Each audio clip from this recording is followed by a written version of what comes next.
BA second year. मैं सुलेखा गुप्ता आपको sociology की वीडियो फिर से लेकर आई हूँ। हम पढ़ेंगे पेपर सेकंड ग्रामीण समाज, इसका सेकंड चैप्टर ग्रामीण समुदाय। ग्रामीण समुदाय, ग्रामीण होता क्या है? ग्रामीण होता क्या है? जैसे कि बच्चों आपको पता है कि पहले जो मानव था वो घुमंतू जीवन व्यतीत करता था। इसके लिए पहले वो एक जगह कभी टिककर नहीं रहा और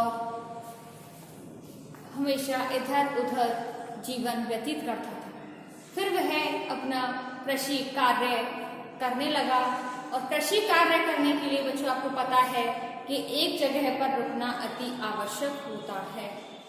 कृषि कार्य करने के लिए एक जगह पर रुकना अति आवश्यक होता है और कृषि कार्य करने के लिए वह एक जगह पर रुका, जिससे कि उसकी ग्रामीण जीवन की शुरुआत हुई। ग्रामीण जीवन की शुरुआत हुई। बच्चों आपको बता दें कि गांव का जो क्षेत्र होता है, गांव की जो जनसंख्या होती है वह नगर की अपेक्षा बहुत कम होती है और गांव में लोगों का जो संपर्क है वह प्रत्यक्ष रूप से होता है। क्योंकि जनसंख्या कम होती है वहां पर लोग प्रत्यक्ष रूप से एक दूसरे से बातचीत करते हैं, एक दूसरे से मिलते जुलते हैं। और नगर का क्षेत्र जो बड़ा हो जाता है जिसके कारण के लोगों के प्रत्यक्ष के साथ साथ अप्रत्यक्ष भी संबंध हो जाते हैं। जैसे कि हम हैं, हमारे बीच में संबंध तो हैं लेकिन प्रत्यक्ष नहीं है। प्रत्यक्ष होते तो हम आपको और आप मुझको एक साथ देख पाते, लेकिन हम आपको नहीं देख पा रहे हैं, केवल बात कर पा रहे हैं। यह हमारा हुआ अप्रत्यक्ष संबंध। तो हम आपको बताते हैं आज कि ग्रामीण समुदाय क्या होता है। और बच्चों को आपको बता दें, ग्रामीण समुदाय जानने के लिए पहले हमको समुदाय के बारे में जानना होगा कि समुदाय होता क्या है। समुदाय होता क्या है?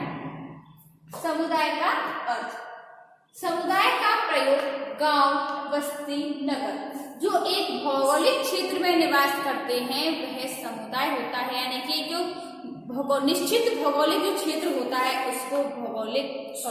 उसको समुदाय कहते हैं। समुदाय की कुछ समाजशास्त्रियों ने कुछ परिभाषाएं भी दी हैं, जैसे कि मैकाइवर एवं पेज के अनुसार किसी छोटे या बड़े समूह के सदस्य एक दूसरे की छोटी बड़ी परिस्थितियों में एक साथ रहते हैं।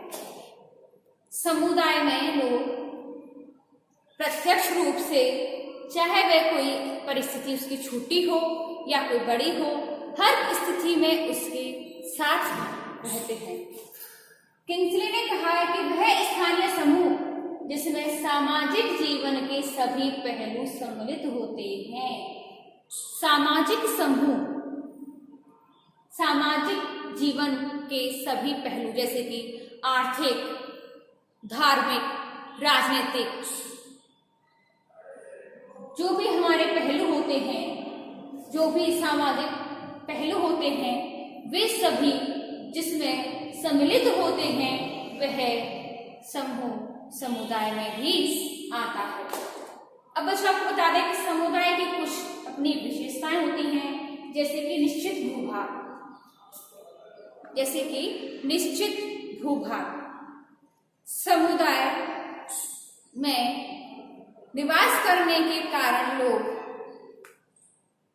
आपस में जागरूकता की और एकता की भावना पैदा होती है। समुदाय में लोग एक साथ मिलकर रहते हैं, जिसके कारण लोगों में आपस में हम की भावना पैदा हो जाती है और जागरूकता पैदा होती है।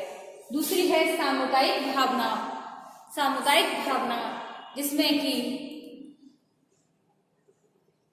लोग एक साथ रहते हैं और अपना जीवन जीते हैं, जिनके सभी जो समस्त कार्यक्रम होते हैं, चाहे प्राकृतिक आपदा हो, चाहे धार्मिक कार्यक्रम हो, वो एक साथ करने की कोशिश करते हैं और एक साथ करते हैं और सामुदायिक कारण उनमें हम की भावना होती है। तीसरा पॉइंट है सामान्य जीवन। सामान्य जीवन जन्म से लेकर मृत्यु तक लोग समुदाय में रहते हैं, जिसके कारण उनमें लगाव हो जाता है। चौथा है हमारा स्वतः जन्म। व्यक्ति का जन्म स्वतः ही होता है, चाहे वह किसी भी समाज में हो जाए। हम चाहकर भी किसी क्षेत्र में या किसी समाज में जन्म नहीं ले सकते, क्योंकि यह तो प्राकृतिक देन है और जन्म तो स्वतः ही होता है, फिर वह किसी भी क्षेत्र, समुदाय या समाज में हो जाए। पांचवा है आत्मनिर्भर। आत्मनिर्भर लोक समाज में आपको पता है कि जो समूह होता है, समाज होता है, वो पूर्ण रूप से आत्मनिर्भर नहीं होते हैं। हर कोई एक दूसरे के ऊपर तो निर्भर होता ही है। समुदाय एक दूसरे पर की आवश्यकताओं की पूर्ति करने के लिए एक दूसरे से किसी न किसी प्रकार कनेक्टेड होते हैं और एक दूसरे की आवश्यकताओं की पूर्ति करते हैं। छठवां है समानताओं का क्षेत्र। समुदाय में आर्थिक, सामाजिक, राजनीतिक समानताएं पाई जाती हैं। अब बच्चों हमने पढ़ा समुदाय, समुदाय की कुछ विशेषताएं भी पढ़ी, जिससे कि हमको पता चलता है कि समुदाय जो है एक भौगोलिक क्षेत्र है, जिसमें कि लोग एक साथ रहते हैं और हम की भावना होती है। अब हम पढ़ते हैं ग्रामीण का अर्थ। ग्रामीण क्या है? ग्रामीण बच्चों आपको बता दें कि मनुष्य पहले घुमंतू जीवन व्यतीत करता था, फिर उसने कृषि कार्य स्टार्ट किया, कृषि करने लगा, पशु पालने लगा, जिसके कारण वह एक जगह रहने लगा, जिससे कि गांव बसने लगे और उसने ग्रामीण जीवन जीना शुरू कर दिया। ग्रामीण जीवन जीने के लिए उसने कृषि कार्य किए। कृषि कार्य आपको पता है कि जो व्यक्ति होते हैं, ग्रामीण व्यक्ति होते हैं, उनका प्रकृति से सीधा संबंध होता है। कृषि करते हैं, प्रत्यक्ष रूप से संबंध होता है, कृषि करते हैं, पशु पालते हैं। ग्रामीण लोग प्रत्यक्ष रूप से एक साथ रहते हैं, प्रत्यक्ष संबंध होते हैं ग्रामीण लोगों के। ग्रामीण लोग कृषि कार्यों में संलग्न रहते हैं और वे आर्थिक रूप से भी पिछड़े हुए माने जाते हैं। कुछ लोगों का मानना है कि जो लोग आर्थिक रूप से पिछड़े हुए रहते हैं, कृषि कार्य करते हैं, वो ग्रामीण रहते हैं, परंतु यह परिभाषा पूर्णतः गलत है, क्योंकि नगरों में भी कई जगह आपने देखा होगा कि आर्थिक रूप से पिछड़े हुए लोग भी नगरों में भी पाए जाते हैं। अब हम पढ़ते हैं कि हमारे समाजशास्त्री हैं, उन्होंने भी हमको कुछ परिभाषाएं दी हैं, जैसे कि के.एन. श्रीवास्तव हैं, उनके अनुसार वह क्षेत्र जहां पर लोग प्राथमिक कार्य करते हैं, और प्राथमिक कार्य आपको बता दें कि कृषि कार्य है। कृषि कार्य करके ही लोग खेती में खेत में अनाज पैदा करते हैं, फिर वह नगर में आता है, तभी कुछ खाद्य पदार्थ नगर में बनाए जाते हैं। तो वह द्वितीय कार्य हुए नगर में आकर जो हमने खाद्य सामग्री बनाई, परंतु प्रथम जो कार्य है वह हमारा खेती है, जिससे कि हमने अनाज उगाया। दूसरी परिभाषा है लैंडिस के अनुसार, जो प्रत्यक्ष रूप से कृषि पर निर्भर होते हैं वह ग्रामीण होते हैं, यानी कि ग्रामीण जो लोग होते हैं वह प्रत्यक्ष रूप से कृषि पर ही निर्भर होते हैं। इनकी कुछ विशेषता है। जीवन यापन प्रकृति पर निर्भर। ग्रामीण लोगों का जो जीवन यापन होता है वह सीधा प्रकृति पर ही निर्भर होता है। बारिश के दिनों में अधिक बारिश आ गई, फसल खराब हो जाती है। कभी कभी बहुत कम बारिश आई, सूखा पड़ गया, जिससे कि फसल जलकर नष्ट हो जाती है, पानी नहीं मिलता है, सूख जाती है। तो उनका जो जीवन होता है प्रकृति पर ही निर्भर होता है। ग्रामीण लोग कृषि कार्य करके, पशुपालन करके अपना जीवन व्यतीत करते हैं। दूसरा है समुदाय का छोटा आकार। ग्रामीण समुदाय होता है उसका आकार बहुत छोटा होता है, वहां पर लोग बहुत कम होते हैं।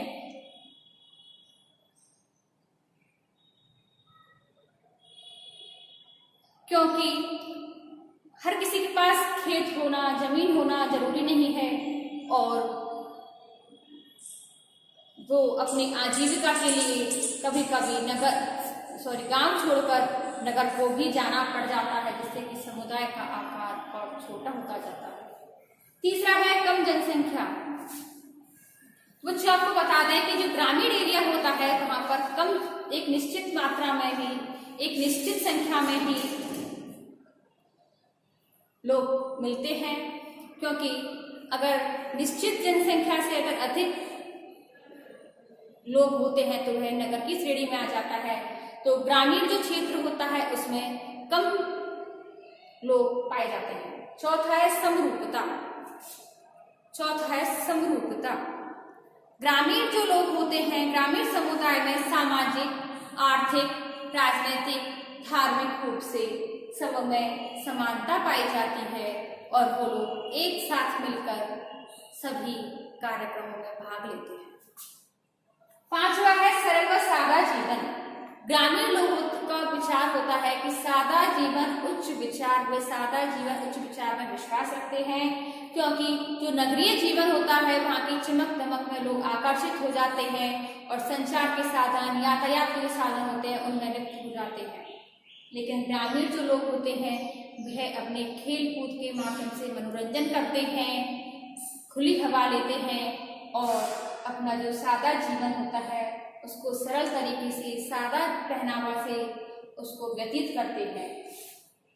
अब हमारा है छठवां पॉइंट, धर्म, प्रथा व रूढ़ियों का महत्व। ग्रामीण जो लोग होते हैं वह धार्मिक रूप से धर्म के प्रति उनमें अधिक महत्व देते हैं धर्म को, और रूढ़ियों, प्रथा, रीति रिवाज आदि को बहुत अधिक मानते हैं। सातवां है सामुदायिक भावना। समुदाय के प्रति हम की भावना। ग्रामीण जो लोग होते हैं वे एक दूसरे को अधिक महत्व देते हैं, उनमें प्रत्यक्ष संबंध पाए जाते हैं, उनमें लगाव अधिक होता है, क्योंकि ग्रामीण जनसंख्या जो होती है कम होती है, उनमें परस्पर प्रत्यक्ष संबंध पाए जा सकते हैं। परंतु जो नगर की जनसंख्या होती है वह जनसंख्या अधिक होती है, जिससे कि कभी कभी अप्रत्यक्ष संबंध भी पाए जाते हैं। जैसे कि अब हमारे बीच में अप्रत्यक्ष संबंध है, हम आपको नहीं देख पा रहे हैं परंतु हमारा संबंध है कि हम आपको पढ़ा रहे हैं, तो ये हमारा हुआ अप्रत्यक्ष संबंध, परंतु संबंध तो है। तो बच्चों आज हमने पढ़ा ग्रामीण समुदाय, जिसकी हमने अलग अलग डेफिनेशन में इसको समझा कि हमारा समुदाय क्या है, इसकी क्या विशेषता है, ग्रामीण क्या है और इसकी क्या विशेषताएं हैं। तो इसके लिए धन्यवाद। अब हम आगे पढ़ेंगे अपनी नेक्स्ट वीडियो में।